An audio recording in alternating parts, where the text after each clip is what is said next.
Well, dilly, welcome back to another entertaining college algebra video. Today we're going to talk about using the remainder theorem. All right, and where do we have remainders but when we divide, right? And so we're beyond dividing numbers. We're going to divide polynomials now. And so let's divide these polynomials here. But hopefully you recognize that we can use synthetic division. And when we use synthetic division, this is what we get. So if you don't understand where that comes from, pause the video, work it out. But I think we're beyond that. We know synthetic division. But what we're interested in today is the remainder. Okay? Is this remainder. Now, why are we interested in this remainder? Well, let's look at something fascinating. Let's go to Desmos to do this for us. All right, so here I have the function.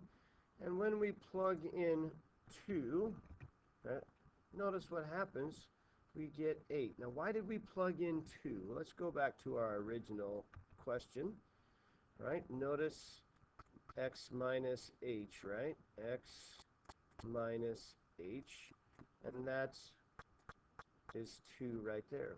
Well, why is this 8 the same as this 8 right here? Well, let's take a look at this. Okay?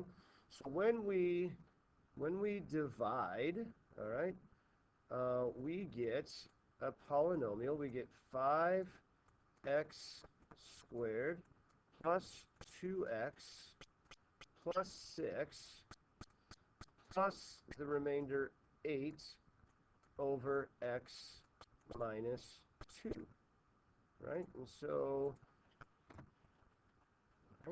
so a way to rewrite that is this.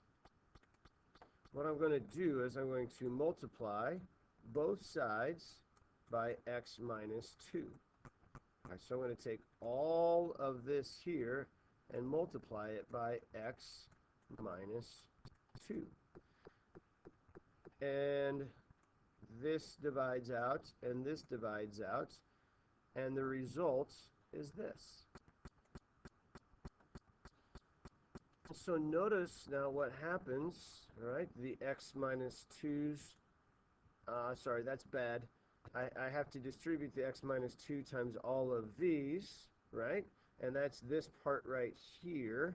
But then at this part right here, the x minus 2's divide out and we get the 8. I can't divide out the entire expression. I still have to multiply x minus 2 times all of this, right?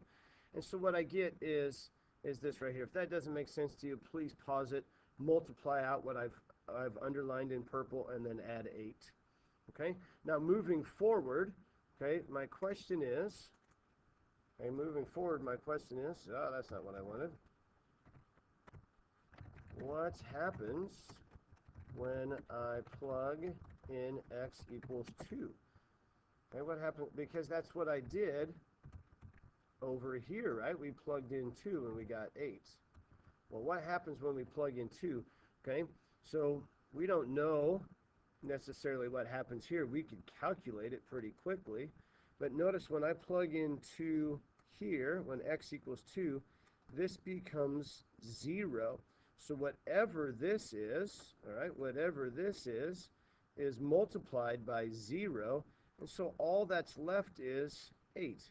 So if I plug in 2 here, 2 here, and 2 here, that result has to be 8. It must be. Okay? So let's take a look at another example. So we're given this function here, and we want to know what f of 1 is equal to. All right? So we're going to just now do synthetic division. Keeping in mind, we have to plug in 0 because there are no x squareds in the original here. Right? And so remember, we're going to start by bringing the 3 down. We multiply that by -1, so we get -3. We get there, we get -7. Multiply by -1, we get 7 there. We get 9. And you get the idea. We end up with, so we see again here, We have 8 as our remainder. So my answer here, f of negative 1, f of negative 1, I'm saying equals 8. Let's check it on Desmos. So f of negative 1, we plug it into that function that we were given. F of negative 1 is 8. Okay. Now, how else can we use this remainder theorem? Let's look at one more example. So this is now telling us to factor this polynomial. Well, that's a near impossibility. But because I know what the answer is, I'm going to just suggest this to you.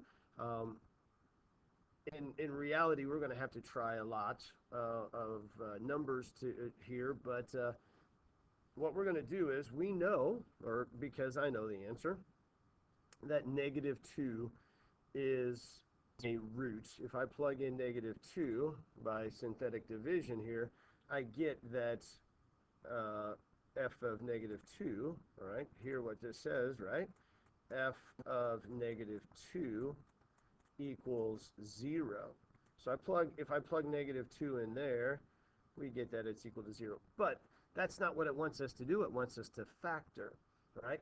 Well, now what this is saying, recall, this stands for x plus 2, right? And this is x squared. This is x. And so then what we get is we get this right here, x plus 2 times 5x squared minus x plus 3. Now the key thing here is that it is plus 0, right? That's our remainder, or plus 0. But if I have plus 0, that doesn't matter. Okay, so that doesn't matter. And so now it looks like we've taken this and we factored it into that. That's a very, very important part of the remainder theorem.